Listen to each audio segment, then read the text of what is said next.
Soul Garden.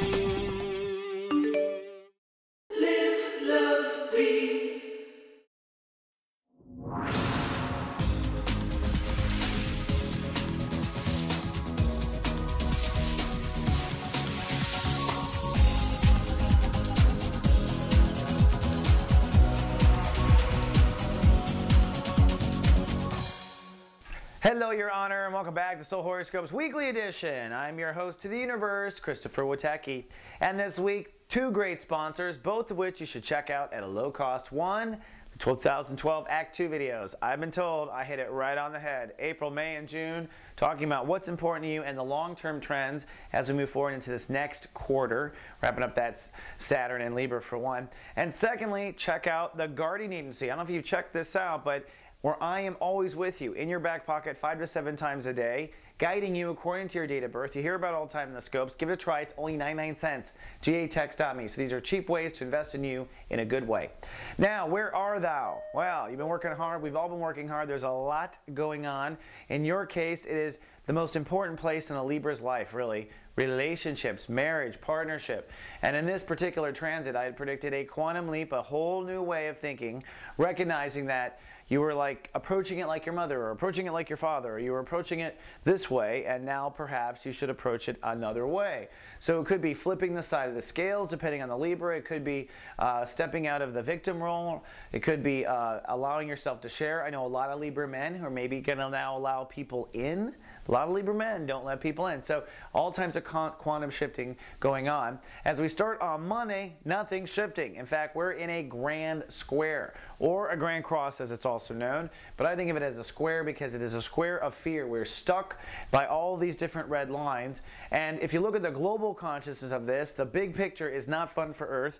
It is God versus ego. That never works. And creative thinking versus our emotional past, or the way it's always been. So it's how we should do it versus how we think maybe we could.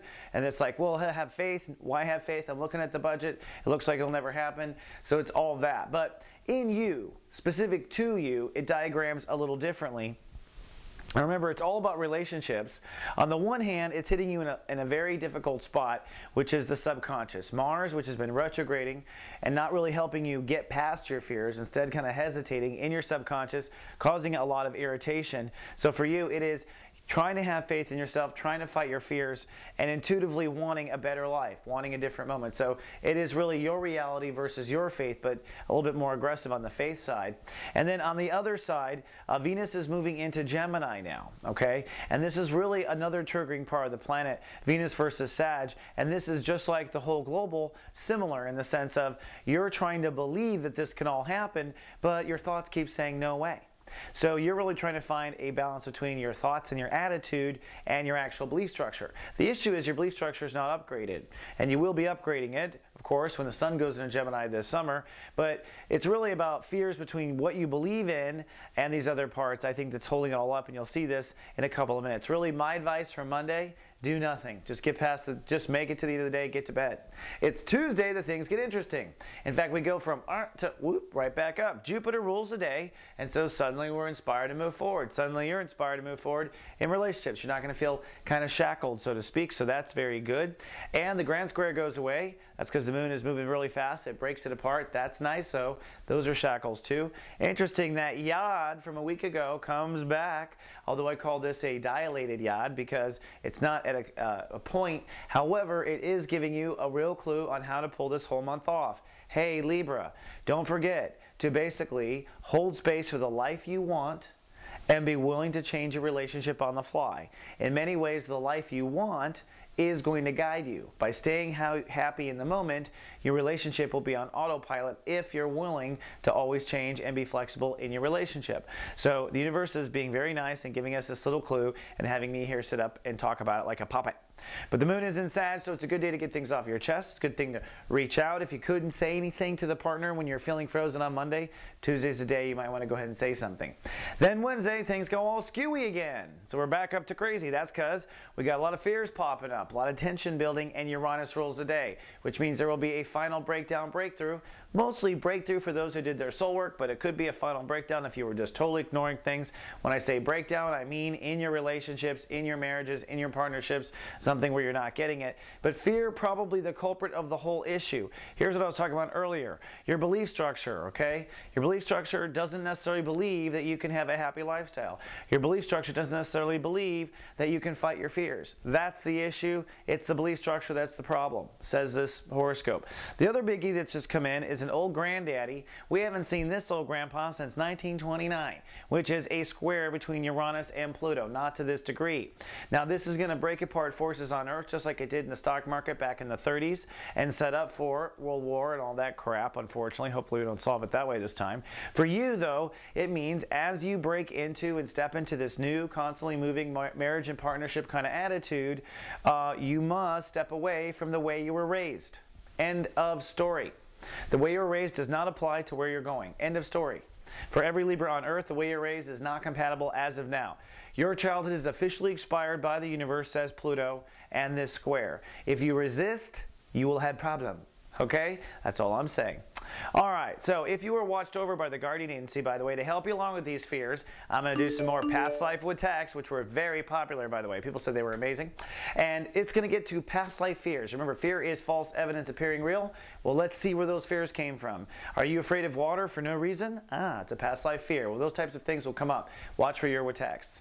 Then we move to Thursday, where the universe rings our bell. That's because the moon's going to cross over Pluto, and this is a trine that got broke apart. It was a grand trine, remember? Well, now they're kind of dangling. So what happens is as the moon crosses Pluto, we get kind of shaken up in this area. What area? Your childhood. So this is the point where you follow through with what I just said, where you got to let go of your childhood, which might be your childhood poor me victim story or whatever. We all have a story, but at the end of the day, that was the beginning, not where you are now. So it's time to let go of that emotion, and when you do, and if you do, or if you refuse to, either way, God gets her way, you're going to rattle these two sides of the bell. What are the two sides? Well, your karma, your fears get rattled good. You're showing the universe, hey, I'm willing to get rid of these fears, and your belief structure gets rattled, and your connection to your boundaries and trust. So boundaries and trust, boom, lots of boundaries and trust shake apart, connected to beliefs, and that's all due to the fact that you're letting go of childhood. Good, good, good. Now, don't forget, we do have office hours. Soulmart office hours are free to the public, 11 a.m. Pacific time for a couple of hours. This is Master One Feather and Carolyn Nagel who are up here. And right now, if you are on camera and you get pulled up and selected and you answer you get a question on camera, we'll give you a coupon for 15% off anything in Soulmart. So we want to reward people who are brave enough to come up there. And usually, actually, there's a line, but just saying, we're still going to give you stuff. Isn't that nice of us? All right, then we go to Friday. Friday actually is pretty peaceful, pretty quiet. After all this up and down, Friday's just kind of flatlines, and we may need it. I don't know. I'm taping this way early, but on the one hand, the moon is in Capricorn, so that's stable, right? That's always a good thing. Stability never hurts. But the moon, and you're still nesting and resting, excuse me, with that moon. But the sun is beginning to come to a climax with this opposition. On the one hand, how you define yourself in relationships. On the other hand, Libra 2.0, your new burgeoning ego that you've been working on for 2 years. The ego that's going to keep you from getting walked on in the future. The ego that's going to keep this all from happening again. Right? So there is the balance between the new macho ego 2.0 and the reality of relationships and keeping it in balance. Now, as the Act 2 videos point out, you're not going to be clear on Libra 2.0 for a couple of months. But you do need to be clear on where you stand in relationships and have an idea of where you're going with that. Now don't forget, Fridays, SG Live, Carolyn Nagel and myself live on webcam, complete with mistakes and me putting my foot in my mouth all the time. We also have Zodiac Director Bernadette Morgan, who is our guest right now, helping us along with the Aries vibrations. If you want to talk to a master of your opposite vibration, come on down. There's live chat. And if you can't make it, we do record it. Then on Saturday, we're spaced out. So it's kind of a flat line for a different reason. Neptune rules the day. That means that we're all logging into our higher self. It means it's time to get answers from our higher self on what to do. It means this is where you kind of ask God, are you sure this is what we're going to do when it comes to marriage and partnership? So you're kind of checking in with that. But in the background, very quietly, Mars goes direct. So you then begin to move forward with your karma clearing.